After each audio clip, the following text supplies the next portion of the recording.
জয় রাধে।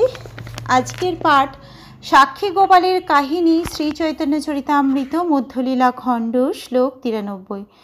বিপ্র বলে, যদি হও চতুর্ভুজ মূর্তি, তবু তোমার বাক্যে কারু না হবে প্রতীতি।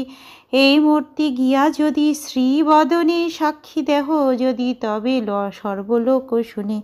কৃষ্ণ কহে, প্রতিমা চলে কোথাও না শুনি। বিপ্র বলে, প্রতিমা হইয়া কহ কেনে বাণী।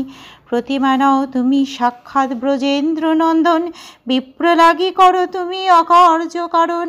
হাসিয়া গোপাল কহে, শুনো হো ব্রাহ্মণ, তোমার পাছে পাছে আমি করিব গমন। ছোট বিপ্র উত্তর দিলেন, হে প্রভু, যদি আপনি আপনার চতুর্ভুজ বিষ্ণুমূর্তি নিয়েও প্রকাশিত হন, তবুও আপনার বাক্যে তাদের বিশ্বাস হবে না।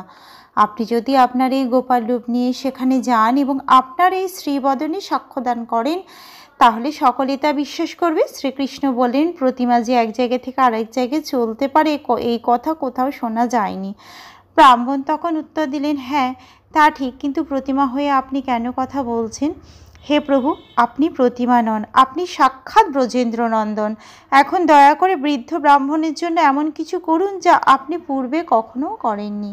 শ্রী গোপাল তখন হেসে বললেন, ব্রাহ্মণ, তোমার পেছনে পেছনে আমি যাব। শ্রীকৃষ্ণ ও ব্রাহ্মণের কথায় প্রমাণিত হয় যে ভগবানের অর্চামূর্তি বা জড়পদার্থ থেকে তৈরি রূপ জড় নয়। কেননা সেই সমস্ত উপাদানগুলি যদিও ভগবান থেকে ভিন্ন, তবু সেগুলি ভগবানেরই শক্তির অংশ। সেই কথা ভগবদ্ গীতায় বর্ণিত হয়েছে। জড় উপাদানগুলি যেহেতু ভগবানের শক্তি এবং যেহেতু শক্তি ও শক্তিমান অভিন্ন, তাই তিনি যে কোনো উপাদানের মাধ্যমে প্রকাশিত হতে পারেন। সূর্য যেমন তার কিরণের মাধ্যমে তাপ ও আলোক বিতরণ করতে পারেন, তেমনই শ্রীকৃষ্ণ তার অচিন্ত শক্তির প্রভাবে কাঠ, পাথর, ধাতু, মণি আদি জড়পদার্থের মাধ্যমে তার আদি চিন্ময় স্বরূপ প্রকাশ করতে পারেন। কারণ সমস্ত জড় উপাদানগুলি হচ্ছে তার শক্তি। তাই শাস্ত্রে সাবধান করে দেওয়া হয়েছে, অর্চে বিষ্ণু শিলাধি নার কিশ। মন্দিরের অর্চা বিগ্রহকে কখনই শিলা, কাঠ অথবা কোনো জড় উপাদান বলে মনে করা উচিত নয়। তার প্রগাঢ় ভক্তির প্রভাবে ছোট বিপ্র জানতেন যে গোপাল বিগ্রহ যদিও আপাত দৃষ্টিতে পাথর বলে মনে হয়, কিন্তু তিনি পাথর নন। তিনি হচ্ছেন নন্দ মহারাজের পুত্র ব্রজেন্দ্র নন্দন স্বয়ং। প্রকৃতপক্ষে ভগবান শ্রীকৃষ্ণ তার স্বরূপে যেভাবে আচরণ করেন, শ্রী বিগ্রহ ঠিক সেইভাবেই আচরণ করতে পারেন। শ্রীকৃষ্ণ ছোট বিপ্রের অর্চা বিগ্রহ সম্বন্ধে জ্ঞান পরীক্ষা করার জন্য এভাবে কথা বলছিলেন। যারা শ্রীকৃষ্ণের নাম, রূপ, গুণ আদি কৃষ্ণতত্ত্ব বিজ্ঞান সম্বন্ধে অবগত, পক্ষান্তরে তারা শ্রীকৃষ্ণের বিগ্রহের সঙ্গে কথা বলতে পারেন। সাধারণ মানুষের কাছে কিন্তু শ্রী বিগ্রহ পাথর, কাঠ বা কোনো কোনো উপাদান বলে প্রতিভাত হয়। যার যথার্থ তত্ত্বজ্ঞান সম্পন্ন, তারা জানেন যে সমস্ত জড় উপাদানগুলি যেহেতু পরমেশ্বর ভগবান থেকে উদ্ভূত হয়েছে, তাই কোনো কিছু প্রকৃতপক্ষে জড় নয়। সর্বজ্ঞ, সর্বশক্তিমান ও সর্বত্র বিরাজমান হওয়ার ফলে শ্রীকৃষ্ণ যে কোনো রূপে তার ভক্তের সঙ্গে ভাব বিনিময় করতে পারেন। ভগবানের কৃপায় ভক্ত পূর্ণরূপে ভগবানের আচরণ সম্বন্ধে অবগত। বাস্তবিক পক্ষে তিনি ভগবানের সঙ্গে মুখোমুখি কথা বলতে পারেন। উল্টিমটিয়া আমা তুমি না করিহ দর্শনে, আমাকে দেখিলে আমি রহিব সেই স্থানে। নূপুরের ধ্বনি মাত্র আমারও শুনিবা, সেই শব্দে আমার গমন প্রতীতি করিবা।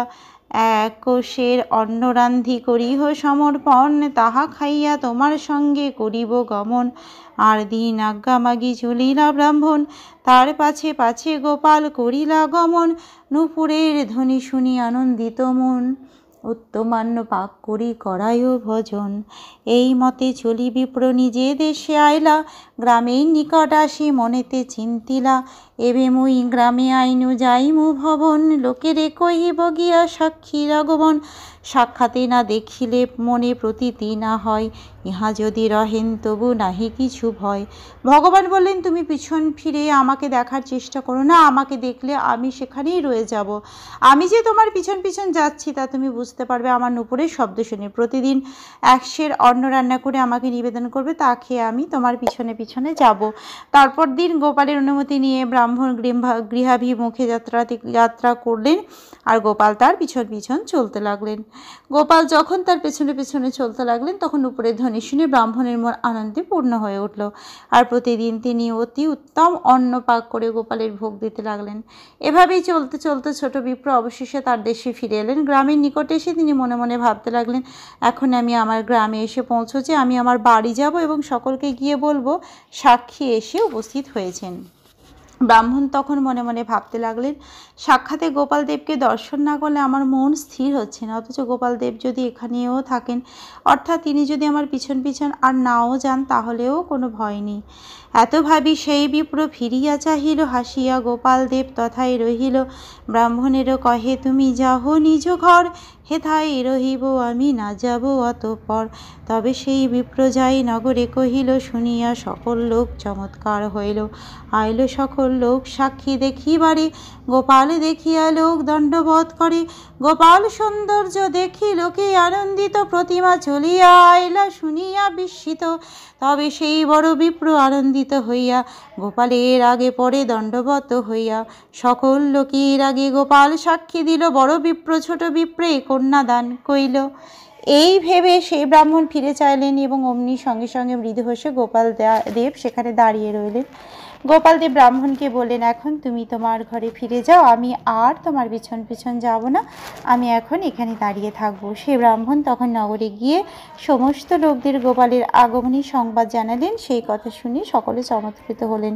সমস্ত লোকেরা সাক্ষী গোপালকে দেখতে এলেন এবং গোপালকে দেখে তারা দণ্ডবত প্রণতি নিবেদন করলেন।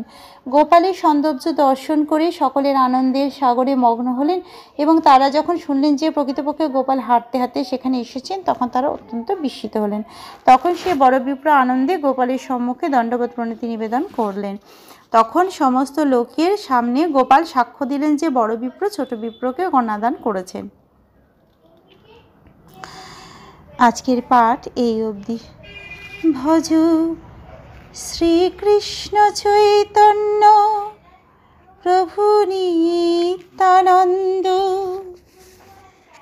শ্রী অদ্বৈত গদাধর শ্রীবাসদি গৌর ভক্তবৃন্দ।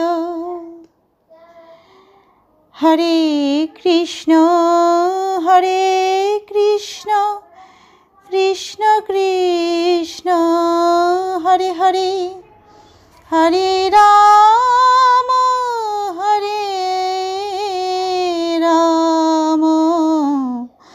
রাম রাম হরে হরে। জয় রাধে জয় রাধে, জয় রাধে জয় রাধে, জয় রাধে।